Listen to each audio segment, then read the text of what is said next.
নমস্কার, আমি মৌ।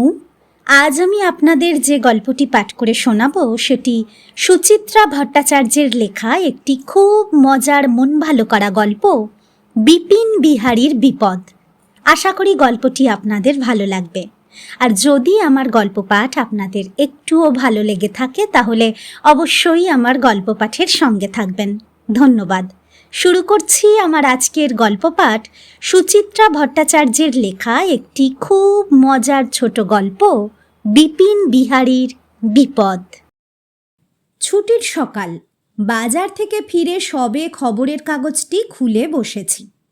অমনি বিপিনবাবু এসে হাজির। ধপাস করে সোফায় বসে বললেন, সুখে আছেন মশাই? এদিকে আমার যে সর্বনাশ হয়ে গেল। অবাকই হলাম একটু। বিপিন বিহারী বটব্যাল একজন নিপাট ভালো মানুষ। পাড়ার কোনো সাতে পাঁচে থাকেন না। বিনা প্রতিবাদে বারোয়ারি পুজোর চাঁদা দিয়ে দেন। লোকের বিপদে আপদে যেচে সাহায্য করেন। কারো সঙ্গে ঝগড়া নইব চ। এমন মানুষের কি বিপদ ঘটল রে বাবা? ঘাবড়ে যাওয়া মুখে জিজ্ঞেস করলাম, কেন, হলো কি? আর বলবেন না, যা ঝকমারিতে পড়েছি। বিপিনবাবু পা তুলে বাবু হয়ে বসলেন। কাল ছিল আমার পেনশন তোলার দিন। সকাল থেকে মেজাজটা ভারী ফুরফুরে হয়েছিল। ঘুম থেকে উঠেই ব্যাগ হাতে সোজা চলে গেলাম বাজার। দেখেছেন তো বাজারটার কি হাল? দুফোঁটা বৃষ্টি হলো কি না হলো, অমনি কাদায় কাদায় 6 লাফ। তার উপর পরশু রাতে এমন জোরে নেমেছিল। পড়ে গিয়েছিলেন নাকি কাদায়? চোট পেয়েছেন? আহা, এই বুড়ো বয়সে! না না, পড়ব কেন? আমি মশাই গাঁয়ের ছেলে। কাদায় হাঁটা আমাদের অভ্যেস আছে। জানেন তো আমার দেশ কোথায়? ন্যাজাট। ওখানে আপনাদের শহুরে শৌখিন কাদা নয়, রীতিমতো এঁটেল মাটি। পা একবার কাদায় ঢুকলো তো বেরোনোর পরে আস্ত কাদার গামবুট। ওই কাদায় কত হাডুডু খেলেছি, ফুটবল পিটিয়েছি। আপনাদের শহরের ওই কাদা আমার কি করবে? একটু আশ্বস্ত হয়ে বললাম, যাক, আঘাত পাননি তাহলে? প্রশ্নই ওঠে না। পকেট থেকে ডিবে বের করে বিপিনবাবু নস্যি নিলেন এক টিপ। তা কাদা মারিয়ে ঢুকলাম তো মাছের বাজারে। ঢুকেই ভিড়মি খাওয়ার জোগাড়। কেন কেন, কি দেখলেন সেখানে? ইয়া বড় বড় ইলিশ! আহা, কি তাদের রং, কি রূপ! গায়ে যেন রূপো ঝিলিক কাটছে। জিজ্ঞেস করলাম, কোথাকার মাছ ভাই? বলল কোলাঘাটের। এমন মাছ আর এবছরে আসেনি বাবু। নিয়ে যান, ঠকবেন না। ব্যাস, অমনি লোভে পড়ে গেলাম। কিনে ফেললাম 1.5 কেজির ইলিশ। বুঝেছি, ওই ইলিশই কেলেঙ্কারি ঘটিয়েছে। মাছ পচা বেরোলো তো? দূর মশাই, বিপিন বটব্যালকে মাছে ঠকাবে? আমার হলো গিয়ে জহুরির চোখ। কানকো দেখে বলে দেব সে মাছ কখন জালে পড়েছে। তাহলে বৌদি কি ইলিশ মাছ পছন্দ করেন না? বলেন কি মশাই, সে তো ইলিশ তোলা তোলা করে খায়। সে কাঁটা চচ্চড়ি খাবে বলে পুঁই শাক আনলাম, সঙ্গে কুমড়ো বেগুন ঝিঙে। বাজার ঢুঁড়ে ঢুঁড়ে অসময়ের মূলো। বাহ, এ তো ভালো ব্যাপার। এতে ঝকমারিটা কোথায়? রান্নাটা বুঝি জুতের হয়নি? আমার গিন্নির হাতের রান্না তো খাননি। অমৃত মশাই, অমৃত। অমন উত্তম ইলিশ ভাপা একবার খেলে মৃত্যু পর্যন্ত জিভে লেগে থাকবে। আর নিজেকে সামলাতে পারলাম না মশাই। লোভে পড়ে একটার জায়গায় 3 পিস খেয়ে ফেললাম। ও, মাছ খেয়েই সর্বনাশ, বুকাই ঢাই, অম্বল, বদহজম? আজ্ঞে না স্যার, ওসব মিনমিনে রোগ হবে আজকালকার ছেলে ছোকরাদের। আর যারা ব্রয়লার মুরগি কাটাপোনা ছাড়া কিছু খেতে শেখেনি। আগে আগে তো নেমন্তন্ন বাড়িতে আমার খাওয়া দেখতে ভিড় জমে যেত। একবার ৬৬ পিস মাছ খেয়েছিলাম বিয়ে বাড়িতে, সঙ্গে ২৫টা রসগোল্লা। রস চিপে নুন মাখিয়ে নয়, রস শুদ্ধ। বলতে বলতে বিপিনবাবুর চোখ জল জল।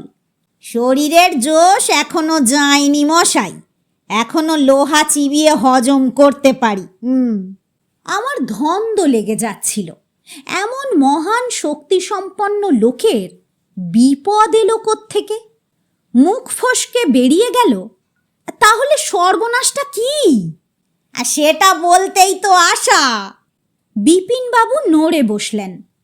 তারপর তো বুঝলেন, খেয়ে দে তো বেরোলাম ছাতাটি বগলে নিয়ে। মরে গিয়ে পান খেলাম একটা। পান অবশ্য রোজ খাই না, যেদিন আহারটি উত্তম হয় সেদিন আমার পান একটা চাই, মিষ্টি পান। তাতে গদগদে করে গুলকান্দ দেয়া থাকবে, খাবলা করে চমন বাহার, এবং পাতাটিও হবে মিঠে। লোকটার এই দোষ, বড্ড বেশি বকে, কিছুতেই মূল প্রসঙ্গে আসতে চায় না। অধৈর্যভাবে বললাম, আর নিশ্চয়ই পান থেকে আপনার কোনো বিপত্তি হয়নি। আমার কথার বাঁকা সুরটি টের পেয়েছেন বিপিনবাবু, হেসে বললেন, চটেন কেন? শুনুনি না। পানের পিকটি ফেলে বাস স্টপে এসে দাঁড়িয়েছি, সঙ্গে সঙ্গে বাস। উঠলাম তো বাসে, আর তখনই গা গুলিয়ে উঠল। বললাম তো আপনাকে, আমি সেই ধাতুতেই গড়া নই। ভর পেটে খেয়ে কতবার নাগরদোলায় চড়েছি, একটি দিনের তরেও গা গুলোয়নি। তাহলে হলোটা কি? পকেটমার ছিনতাইবাজের পাল্লায় পড়লেন? ছেলেবেলার এক বন্ধুর সঙ্গে দেখা, হরিসাধন। একসঙ্গে স্কুলে পড়তাম আমরা। হরিসাধনটা ছিল বেজায় ডান পিঠে। স্কুলের পেছনে একটা নারকোল গাছ ছিল। টিফিনের সময় গাছটায় তরতর উঠে গিয়ে ডাব পেড়ে আনতো। যাদের গাছ তাদের সঙ্গে এই নিয়ে যে কত ঝামেলা হয়েছে। একবার তো তারা হেড স্যারের কাছে কমপ্লেন ঠুকে দিল। আমাদের হেড স্যার ছিলেন বেজায় কড়া, তার দাপট কি ছিল বাপস! একবার চোখ লাল করে তাকালে আমরা ভয়ে শুকিয়ে যেতাম। সেই হেড স্যার গুনে গুনে 25 বেত লাগিয়েছিলেন হরিসাধনকে। বেচারার হাতের চেটো ফুলে ঢোল, অথচ বাড়িতে বলতেও পারছে না। প্রহারের কারণ শুনলে তাঁরাও ছেলেকে উত্তম মধ্যম দেবেন। বাজারে একটা বরফের দোকান ছিল, সেখান থেকে বরফ এনে রুমালে বেঁধে পুলটিস লাগানো হলো হরিসাধনের হাতে। তাতেও কি হরিসাধনের দৌরাত্ম্য কমেছিল? একটুও না। একদিন তো নিজেরই বাড়ির আম গাছ থেকে আম চুরি করতে গিয়েছিল। হরিসাধনদের ওই আম গাছখানায় কি ভালো আম যে হতো! ক্ষীরসাপাতি, কি মিষ্টি কি মিষ্টি! আপনাকে যে কি করে বোঝাই, ওই আম মুখে দিলে টের পাওয়া যায় কেন আমকে রসালো বলে। মেন লাইন ছেড়ে কড লাইনে ঢুকে পড়েছেন বিপিন বিহারী। বাধ্য হয়ে গলা খাঁকারি দিতে হলো। তা সেই হরিসাধন বাবুর সঙ্গে দেখা হওয়ার সুবাদেই কি? ছি ছি ছি ছি ছি! বিপিনবাবু এক হাত জিভ কাটলেন। পুরনো বন্ধু কখনো বিপদে ফেলতে পারে? তাও আবার হরিসাধনের মতো বন্ধু। যেমন ডাকাবুকো তেমনি বন্ধু বৎসল। কতবার যে বন্ধুদের জন্য মারপিট করেছে। কাল নিশ্চয়ই ওকে তেমনটি করতে হয়নি।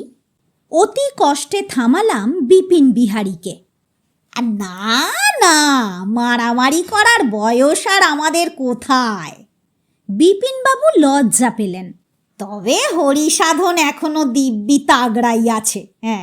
পুলিশে চাকরি করতো তো, ঢুকেছিল এএসআই হয়ে, রিটায়ার করেছে ডিএসপি পোস্ট থেকে। বেশ অনেকটাই উঠেছিল, কি বলেন? তবে তার সঙ্গে আপনার সর্বনাশের কোনো সম্পর্ক আছে বলে তো মনে হয় না। নেই তো। বিদ্রূপের খোঁচাটা হজম করে নিলেন বিপিন বিহারী। এতটুকু অপ্রতিভ না হয়ে বললেন, তবে কি জানেন, হরিসাধন আমায় অবাক করে দিয়েছে। কিরকম? আমি যে ব্যাংক থেকে পেনশন তুলি, ওরও পেনশন সেই ব্যাংকেই। হরিসাধনও 3 বছর হলো রিটায়ার করেছে, আমিও তাই। অথচ আমাদের দুজনের এর মধ্যে একবারও দেখা হয়নি। একই রুটের বাসে যাই, সেখানেও না। এই নিয়ে আমরা দুজনে জোর একচোট হাসাহাসি করলাম। তারপর বাস থেকে নেমে দুজনেই গুটি গুটি পায় ব্যাংকে। তখনই বুঝি কিছু ঘটল? মানে কোনো ফ্যাসাদে পড়লেন? ব্যাংকে আবার কিসের ফ্যাসাদ? মাঝে মাঝে আমাদের মতো পেনশনারদের লাইনটা বড্ড বড় হয়ে যায়, এই যা। তা আমি তো খেয়ে দেই বেরোই, বাড়ি ফেরার কোনো তাড়া থাকে না। আমার অসুবিধেই বা কিসের? আর কাল তো কপাল গুনে কাউন্টার ফাঁকাই ছিল। দুজনেই টাকা পকেটস্থ করলাম, তারপর গিয়ে বসলাম কার্জন পার্কে। বোঝেনি তো, এতকাল পরে দেখা। কতকাল পর জানেন? পাক্কা 40 বছর। শেষ যখন দেখা হয়েছিল তখনও বিয়ে পরীক্ষায় গাড্ডু মেরে ফ্যাফা করে বেড়াচ্ছে, আর আমি সবে রেলের চাকরিতে ঢুকেছি। একদিনের জমা কথা কি সহজে ফুরোয়? হরিসাধন ওর পুলিশ জীবনের এক কাঁড়ি রোমহর্ষক কাহিনী শোনালো। আমিও আমার অফিসের গালগপ্প করলাম। আড্ডা মারতে মারতে কখন বিকেল 4টে। হরিসাধন বলল, চলো, অনেকদিন ডেকার্স লেনের ঘুগনি খাইনি, আর জম্পেশ করে ঘুগনি আলুর দম সাঁটাই। আমার তখনও পেট গজগজ, তবু জিভটা কেমন শুলিয়ে উঠল। ডেকার্স লেনের ঘুগনি জানেন তো, দারুণ ফেমাস। পাতলাও নয়, ঘনও নয়, মটর শক্তও নয়, গলা গলাও নয়, ঝাল মশলা একেবারে মাপা। শাস্ত্রে বলেছে, লোভে পাপ, পাপে মৃত্যু। শাস্ত্র বচন উপেক্ষা করে নিয়েই নিলাম 1 প্লেট। সেটা সাবার করেও থামতে পারলাম না, ফের 1 প্লেট নিলাম। বুঝেছি, সেই ঘুগনি খেয়েই পেট খারাপ। সকাল থেকে কবার গেলেন বাথরুমে? ধুস, বললাম না আপনাকে, আমার কখনো পেটের অসুখ হয় না। সামান্য 2 প্লেট ঘুগনি আমার কি করবে? হতাশ গলায় বললাম। তাহলে আর কি? আমি আর হরিসাধন ঘুগনি সাঁটিয়ে উঠে পড়লাম। ও গেল মেয়ের বাড়ি শ্যামবাজার, আর আমি উঠলাম ফিরতি বাসে। তখন সবে ছুটি হয়েছে। বাসে রীতিমতো ভিড়। কোনো রকমে গাদাগাদি করে দাঁড়িয়েছি। পকেটে পেনশনের টাকা, আমার মতো রিটায়ার্ড মানুষের সারা মাসের সম্বল। হায় হায়, টাকাটাই গেল তো। হ্যাঁ, খাড়া হয়ে বললাম, পিকপকেট? মাথা খারাপ, পকেট মারবে আমার? সারাক্ষণ পকেটে হাত চেপে দাঁড়িয়ে। বাছা ধনদের সাধ্য কি আঙুল গলায়? তবে যাই বলুন, এক বগলে ছাতা ধরে অন্য হাতে পকেট সামলানো কি মুখের কথা? মনে মনে তখন খুব রাগ হচ্ছিল। কেন যে ছাতা নিয়ে বেরোলাম? বলতে পারেন প্রিয় ছাতাটাকে অভিশাপই দিচ্ছিলাম বেশ। সেই প্রিয় ছাতাই বুঝি গেল শেষে? ঠিক উল্টো, ছাতাই বরং কাজে লেগে গেল। বাস থেকে নামার পরপরই ঝেপে বৃষ্টি এলো না কাল। হলো মাত্র 10 মিনিট, কিন্তু তার কি ভয়ঙ্কর তোর ছিল বলুন। পেট আমার পোক্ত বটে, তবে ফুসফুস দুটি তো ঝরঝরে। বৃষ্টির ফোঁটা গায়ে পড়লেই শুরু হয়ে যায় সর্দি কাশি। দেখ না দেখ, শয্যা নিতে হয়। ওই ছাতার কল্যাণেই কাল বেঁচে গেলাম বলা যায়। টাকাটাও ভিজল না। বাহ, এ যে দেখি সবই ভালো ভালো ঘটনা। ছাই ভালো। বাড়ি ফিরে কি দেখি জানেন? গিন্নি অন্ধকারে বসে, মুখ কালো করে। কেন? আপনার দেরি দেখে উদ্বিগ্ন হয়ে পড়েছিলেন বুঝি? হু, আমার জন্য উদ্বেগ? সেই কপাল কি করেছি মশাই, ফিউজ উড়ে গিয়েছিল মেন মিটার থেকে। ভাবুন, এই গরমে যদি কারেন্ট না থাকে।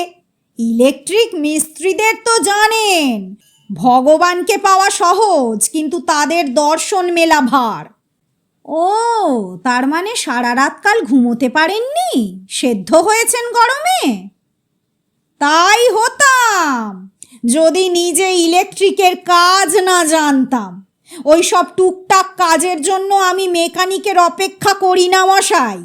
এই তো গত সপ্তাহে আমার জলের কলটা খারাপ হয়ে গেল, আমি থোড়াই প্লাম্বারের পেছনে দৌড়েছি। আমার মশাই আপনা হাত জগন্নাথ, সোজা চলে গেলাম ওয়েলিংটন। কল কিনলাম, পাইপ কিনলাম। ভাবতে পারবেন না মশাই, ওখানে পাইপ কল সব কি সস্তা, বিশেষ করে চাঁদনি মার্কেটের দিকটায়। এখানে যে জিনিসের জন্য 100 টাকা হাঁকে, ওখানে তার দাম মেরে কেটে 60। মিস্ত্রিও কলে হাত দিলে না হোক নিত 50-60 টাকা। তাহলে কতগুলো টাকা বেঁচেছিল বলুন? তবে কাল ওই অন্ধকারে ফিউজ সারাতে গিয়ে হা হা হা হা কারেন্ট খেয়েছেন বুঝি? না মশাই না, মনের মতো তার খুঁজে পাচ্ছিলাম না। তারপর হঠাৎই মনে পড়ল, আছে তো তার বাথরুমের লফটে পুরনো তার প্লাস্টিকে মুড়ে রাখা আছে। হ্যাঁ, সঙ্গে সঙ্গেই ওই অন্ধকারেই অ্যালুমিনিয়ামের ঘরাঞ্চিতে চড়ে হাতড়ে হাতড়ে বের করলাম তার। তারপর ফিউজ লাগানো তো 2 মিনিটের কাজ। তবে হ্যাঁ, ফিউজের তার লাগাতে হয় খুব মেপে ঝুপে। বেশি মোটা হলে মেন উড়ে যাবে, বেশি সরু হলে নিজেই ঘন ঘন জ্বলবে। অবশ্য আমার হাত পাকা, একবার যদি ফিউজটি লাগাই 6-8 মাস নিশ্চিন্ত। ওরে বাবা, এ যে দেখি রুশি সৈনিক, রোদে পড়ে না, জলে ভেজে না, আগুনে ঝলসায় না, কারেন্ট খায় না, জাগতিক সমস্ত বিপদই তো টপকে টপকে চলে যান। এমন মানুষের কি বিপদ ঘটা সম্ভব? নতুন করে আর প্রশ্ন করতেও সাহস হচ্ছে না। কোন কথা থেকে বিপিনবাবু কোন কথায় চলে যাবেন ঠাউর করা দায়। ভয়ে ভয়ে বললাম, সর্বনাশের কথা পরে হবে, এখন একটু চা খাবেন তো? চা? বিপিন বিহারীর প্রৌঢ় মুখখানি সহসা খুশিতে উদ্ভাসিত। অবশ্যই অবশ্যই, আরে ওই সর্বনাশের কথাই তো আপনাকে বলতে এসেছি মশাই। মানে? কাল রাত্রিরে ছেলে এসেছিল, কথা নেই বার্তা নেই, দুম করে 2 দিনের জন্য মাকে নিয়ে চলে গেল নিজের ফ্ল্যাটে। আপনার বৌদিও হয়েছেন তেমনি, নাতি নাতনির সঙ্গে মৌজ করবেন বলে তিনিও ড্যাং ড্যাং করে ছুটলেন। আমার রান্নার মেয়েটি আসবে সেই বেলা 10টায়। এদিকে বুঝলেন কি না, আমি গ্যাসটাও জ্বালতে পারি না। বলুন, এটা কি আত্মান্তর নয়? সকালের নেশার চাটা কি আমি রাস্তায় গিয়ে খাবো? হ্যাঁ, যাক, শেষ পর্যন্ত তাহলে ঝুলি থেকে বেড়াল বেরোলো। ঠিকই তো, এত বড় বিপদ কারো ঘটে নাকি? হাসি মুখে বললাম, সামান্য চা খাবেন এ আর এমন কি, আগে বললেই পারতেন। কি করে বলবো, আপনি বলার সুযোগ দিচ্ছেন। তখন থেকে একের পর এক গপ্প জুড়ে জুড়ে ওহ, মাথাটা আমার ধরে গেল মশাই। সকালবেলা কি করে যে এত বক বক করতে পারেন, একটা সোজা কথা সোজাভাবে বলবো তারও উপায় নেই। হক কথা, ধান ভানতে কে এতক্ষণ শিবের গীত গাইছিল? আমিই তো।